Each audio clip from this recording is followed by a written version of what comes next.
नौजवान था और यतीम भी था। शौक बन गया दीन पढ़ने का। मोहल्लेदार इलाके वाले कहने लगे कहाँ से कमाएगा, ना बाप है, ना माँ है, ना घर है, कहाँ से। हजरत रूमी कहते हैं नौजवान ने जंगल में झोंपड़ी लगा ली।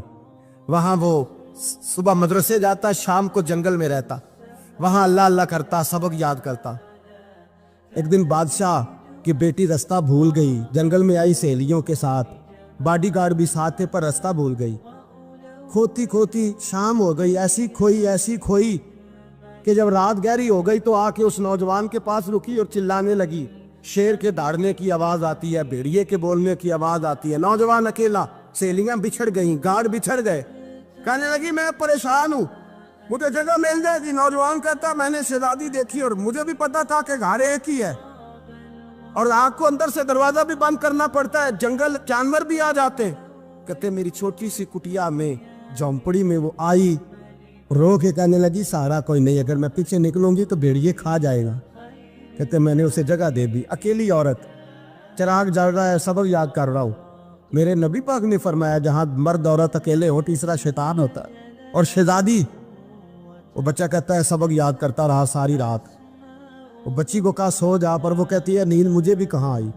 ऐसे मौक़ों पर नींद, सारी रात सबक याद करता। थोड़ी थोड़ी देर के बाद चिराग जलता तो उस पर उंगली रखता, हाथ जलता तो पीछे खींचने, फिर दूसरी उंगली रखता, थोड़ी देर के बाद जलता तो खींचने, हाथ सारा जल गया। सुबह किरणें चमकी तो कहने लगा चल निकल जा, दौड़ जा, बस बड़ा सब्र का इम्तिहान हो गया, चली जा।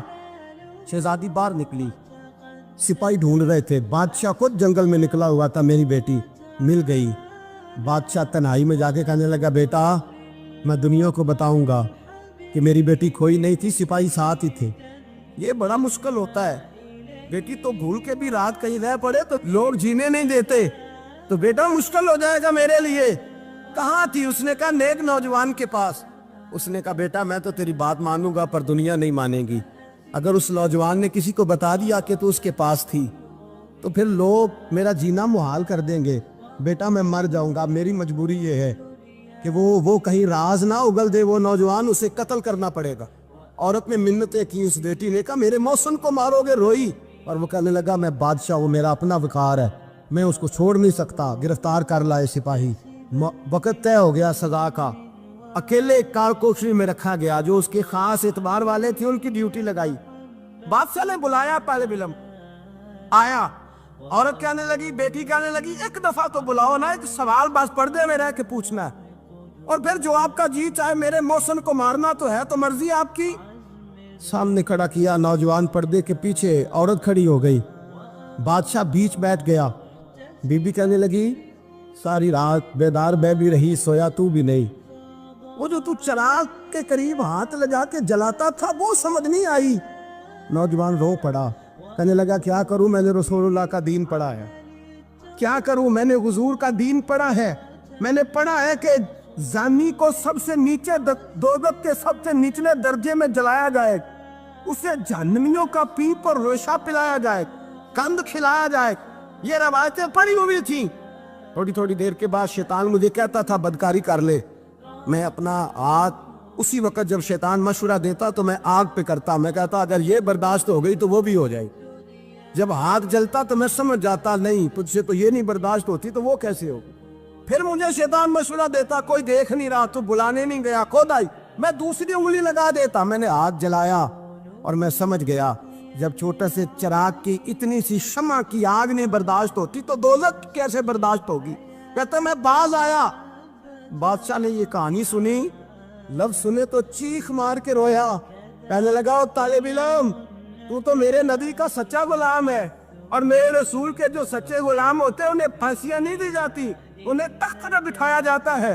अब तुझे सजा नहीं होगी बल्कि मैं अपनी बेटी का निकाह तेरे साथ करूंगा और मेरे बाद इस सल्तनत का बादशाह भी तू ही बनेगा। अब वो नौजवान वहां नारे लगा रहा है, कहता लोगों तुम मुझे कहते थे दीन से क्या मिलता है, दीन से तो अल्लाह तख्त व ताज भी अता फरमा देता है। अगर नौजवान शर्मो हया वाले बन के रहे अल्लाह सारी इज्जतें दे देगा।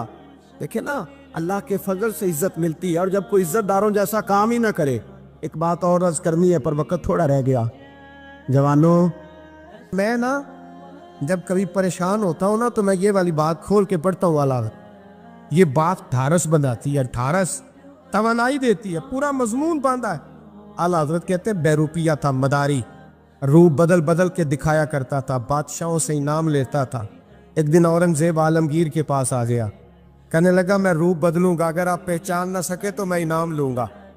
آپ نے فرمایا میں کوئی ایسے ویسا بادشاہ نہیں, کہا مجھے دھوکہ دینا مشکل ہے. کہا نہیں, میں روپ بدلوں گا. حضرت اورنگزیب عالمگیر بڑے نیک بادشاہ گزرے, بڑے پرہیزگار. وہ بہروپیہ کہنے لگا میں روپ بدلوں گا, آپ نہیں پہچان سکیں گے. فرمایا چل جتنا تیرے اندر زور ہے لگا لے. حضرت نے اعلان کیا کہ میں نے فوجی بھرتی کر دے, 2 ماہ کے بعد ٹیسٹ ہوگا. وہ 2 مہینے دوڑتا رہا, رنگ روپ بناتا رہا, آیا ٹیسٹ دینے, 2-3 سپاہیوں کا امتحان لیا. اس کی باری آئی تو 10 روپے دیے, کہنے لگے تیرے آنے جانے کا کرایہ میں نے تجھے پہچان لیا ہے.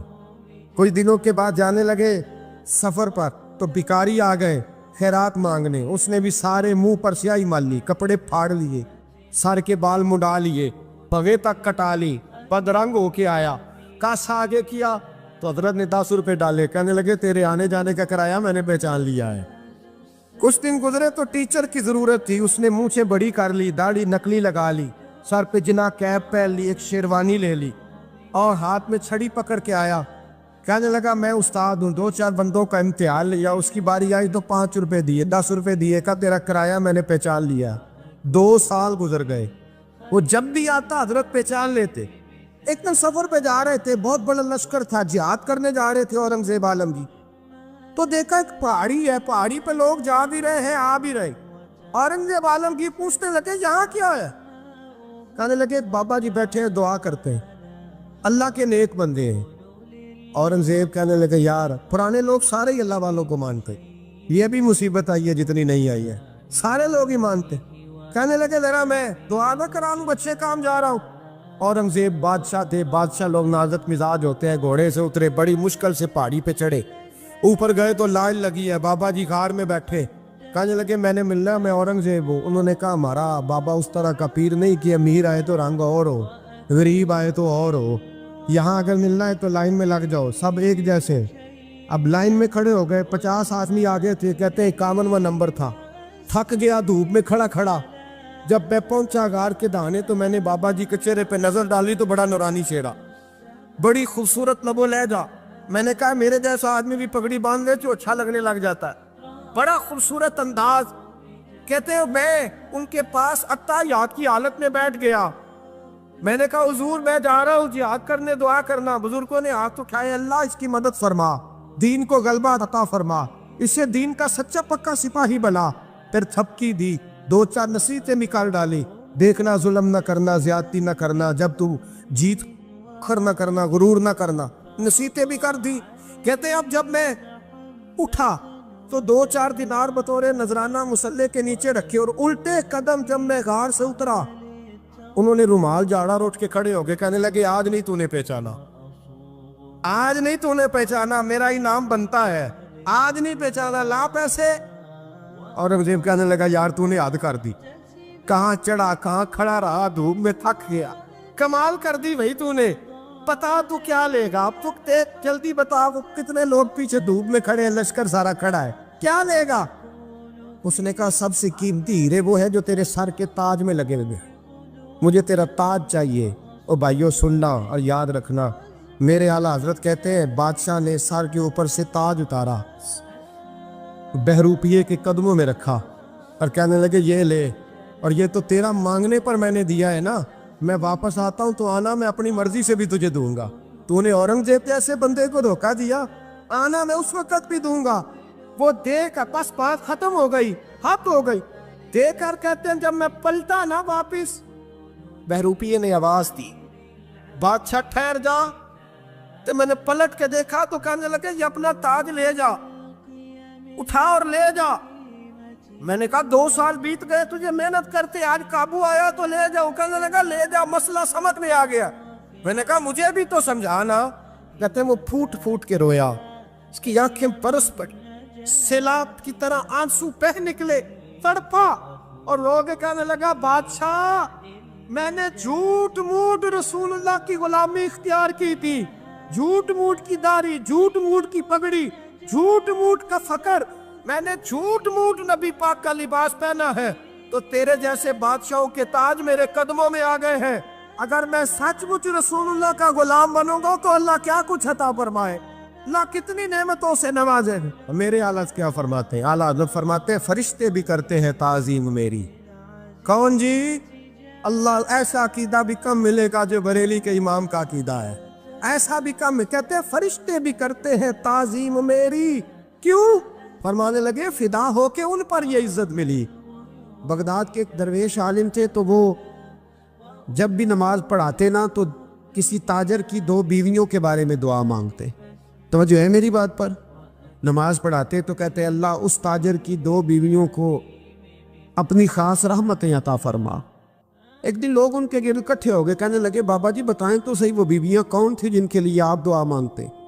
तो फरमाने लगे मेरे शहर का एक ताजर था, बहुत बड़ा ताजर था, मालदार था पर बे औलाद था। उसे बगदाद से मुल्क शाम जाना पड़ता था तिजारत करने, और कई कई महीने उसे शाम के मुल्क में रहना पड़ता था। उसने इस तरह किया कि वहां भी एक शादी कर ली। तो जो है ना मेरी बात पर, क्या कर लिया उसने? दूसरी शादी करना मर्द के लिए जायज़ है, तीसरी करना भी, चौथी करना भी भैया के वक्त, मगर अगर इंसाफ कर सके तो। अगर चारों में हम ना आधा मसला सुनते हैं और आधा ही बयान करते हैं, अगर इंसाफ ना कर सके फिर उसके लिए 4 जायज़, फिर वो एक ही रखेगा। तो अजीज दोस्त, दूसरा निकाह कर लिया, शादी हो गई। अब वो वहाँ कुछ ज़्यादा वक्त गुजारने लगा, मालदार आदमी था, बीवी को मकान भी लेके दे दिया। अब वो जरा देर से आता वापिस, और जब आता भी तो उसके वो वाले अंदाज ना होते जो पहले हुआ करते थे। अब बीवी से बड़ा जासूस भी कोई नहीं होता, उसको तो पहले पता चल जाता है कि माजरा क्या है, उसे बड़ी खबर होती है। तो उसने महसूस कर लिया कि बदले बदले से मेरी सरकार नज़र आते। वो कहने लगी अब के जब आता जाता है तो इसके हालात कुछ बदले बदले से हैं, माहौल कुछ और है। उसने एक बूढ़ा आदमी जो उसका अजीज भी था और समझदार भी था उसको तैयार किया। कहने लगी अब के जब मुल्क के शाम जाए ना तो इसका पीछा करना और खबर करना कि कहाँ रहता है, कहाँ जाता है, क्या करता है। वो बूढ़े बुजुर्ग जो थे वो खातून के कहने पर कुछ उसने किराया भी दिया। वो उस ताजर के पीछे गए और वापस आके खबर दी। कहने लगे कि ये तो 2-3 साल बीत गए, इसने वहाँ भी शादी की हुई है, तुझे बताया ही नहीं। बीवी बड़ी समझदार थी, हौसला मंद, जीरत, उसने शोर नहीं मचाया। उसने कहा कि मैं ना अब जब आएगा ना तो तरीके से बात करूंगी और पूछूंगी कि ऐसा क्यों किया। और ये भी उसने आके बताया कि अगर तेरे साथ निकाह के बाद उसे औलाद नहीं मिली तो औलाद वहां भी कोई नहीं, कि मुकम्मल तफसीलात। अब जब इस दफा खामद आया तो आते ही वो बीमार हो गया, कमजोर होने लगा। अब खातून ने मुनासिब नहीं समझा कि आते ही धड़ाम से मैं उसके सर पर ये ठोड़ दूं कि तूने निकाह किया हुआ है और मुझे बताया नहीं। वो जरा तसल्ली में रही, कुछ वो बीमार था, हौसला रखा, खिदमत करती रही। कुछ दिन गुजरे तो वो ताजर इंतकाल कर गया, फौत हो गया। अब राज खुल न सका, इद्दत गुजारी, और जब सारा माल जमा किया ना तो अशरफियों की बोरियां भर गई। सारा माल उस बीबी का, 4 बोरियों में अशरफियां, 4। यहां तो पेट का दोज़ख है, माज़ अल्लाह, भरता ही नहीं। हाल मिन मजीद, हाल मिन मजीद। वो जो कहते थे ना कि बस बाहर चला जाऊं और बाहर मैं कुछ थोड़े से पैसे कमा के 2-3 साल में लौट आऊंगा, फिर यहाँ आके कोई कारोबार करूंगा, वो गए हैं तो वापस नहीं आए। वो जो कहते थे ना बस मैंने इतना सा कारोबार करना है कि मकान बन जाए, उन्होंने 4 मकान भी बना लिए हैं, लेकिन ब्रेक हल में मजीद की दौड़ है। अब 4 बोरियां उस औरत ने छुपाए रखी। कोई बंदा नहीं जानता बगदाद में कि मुल्क के शाम में ताजर की दूसरी बीवी भी है। जब वो फारिग हुई तो उसने उस बूढ़े जासूस को फिर बुलाया और 2 बोरियां ऊंट पे रखी, खुद भी साथ बैठी और मुल्क के शाम गई। अल्लाह अकबर। वो बुजुर्ग कहते हैं मैं ऐसे नहीं दुआ करता। उसको जाके कहने लगी मैं अकेली वारिस नहीं हूँ, आधे की वारिस तू भी है। मैं अकेली वारिस नहीं, ये तक़सीम विरासत है, आधी की वारिस तू भी है। तो रख अपने पैसे, मुझे पता है उसने निकाह किया था पर मुझे बताया नहीं था, तो रख अपने पैसे, मैं तुझे दे रही हूँ, आधे तेरे हैं आधे मेरे हैं। उसने नजर उठाई तो रो पड़ी, कहने लगी नहीं अब ये सारे तेरे ही हैं। اگر تو اللہ سے ڈرتی ہے تو میں بھی رب سے ڈرتی ہوں، اگر تو مصطفیٰ کریم کا کلمہ پڑھتی ہے تو میں بھی اسی نبی کی ماننے والی ہوں۔ کہا بات کیا ہے، میرا کیوں ہے سارا؟ تو وہ خاتون کہنے لگی وہ 2 سال 3 سال سے میرے ساتھ نکاح تھا اور اس نے بتایا تھا مجھے کہ میری بیوی بھی ہے، اور میں غریب تھی تو میرے والدین کو بھی بتایا تھا کہ میری دوسری شادی ہے۔ یہ مکان اس نے مجھے لے کے دیا تھا، میرے تمام اخراجات وہ پورے کرتا تھا، نان و نفقہ کا خیال رکھتا تھا، لیکن اب کہ جب وہ آیا تو وہ بیمار تھا۔ اس نے مجھے بتایا کہ مجھے طبیب نے بتایا ہے کہ میں شدید بیمار ہوں، شاید بچ نہ سکوں۔ تو کہنے لگی وہ مجھے کئی لاکھ روپے بھی دے گیا اور جاتے دفعہ مجھے طلاق بھی دے گیا، فارغ کر گیا۔ کہنے لگا تو جہاں چاہے میرے بعد نکاح کر سکتی ہے، اور کہنے لگا میں چاہتا تھا پہلی بیوی کو بتا دوں، موقع نہیں بنا اور اس کا دل نہ ٹوٹے، بتا نہیں پایا، لہذا وہ مجھے ڈھیر سارے پیسے دے چکا ہے، سارا میرا حصہ مجھے پہلے سے دے چکا ہے۔ میری بہن اب یہ 4 بوریوں میں سے 2 میری نہیں بلکہ 4 کی 4 ہی تیری ہے، تو ہی اس کی حقدار ہے۔ تو بزرگ کہتے ہیں مجھے بتاؤ جن کے اندر اس قسم کے تقوی کی جھلک ہو ان کے لیے ہر نماز کے بعد دعا مانگنی چاہیے کہ نہیں مانگنی چاہیے؟ حضرت عمر کے زمانے میں ایک نوجوان تھا، نیک تھا، مسجد جایا کرتا تھا رات کو۔ تو مسجد جا رہا تھا تو رستے میں ایک عورت نے دعوت گناہ دی، ابن عساکر نے اس کو لکھا ہے۔ تو نوجوان تھا، خواہشات تھی، کچھ طبیعت مائل ہو گئی، ابھی ادھر جا ہی رہا تھا کہ کسی نے آیت پڑھ دی والی من خاف مقام ربی جنتان، جو رب کے سامنے کھڑے ہونے سے ڈرے گا اللہ 2 جنتیں دے گا۔ واقعی ڈر گیا، وہ واقعی ڈر گیا، اتنا ڈرا کہ بے ہوش ہو کے گر پڑا۔ بیماری سے لوگ بے ہوش ہوتے ہیں، پیسے ڈوب گئے بے ہوش ہوتے ہیں، بچے کے غم میں بے ہوش ہوتے ہیں۔ سچ بتاؤ کبھی خوف خدا سے بھی بے ہوش ہوتا کوئی دیکھا ہے؟ ہمارے ہاں تو روز مرہ ہی نہیں ہے بھائی، اور بڑی باتیں ہیں بے ہوش ہونے کی، ڈرنے کی، غش کھانے کی۔ بے ہوش ہو کے گر پڑا، بوڑھے باپ کو کسی نے بتایا بچہ بے ہوش پڑا ہے، اٹھا کے گھر لائے، گھر لا کے کہا بیٹا کیا ہوا؟ نوجوان ہے، چڑھتی جوانی ہے پر پاکیزہ بڑی ہے۔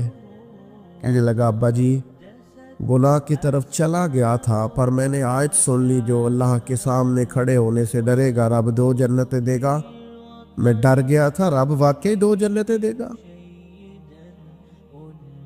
باپ رو پڑے، ابا جی کی آنکھوں میں آنسو آئے اور کہا پتر اللہ بڑا مہربان ہے، اس کے وعدے سچے ہیں، واقعی 2 جنتیں دے گا۔ اس نے پھر ایک چیخ ماری اور اس طرح کی ماری کہ اس کی روح ہی پرواز کر گئی، روح ہی پرواز کر۔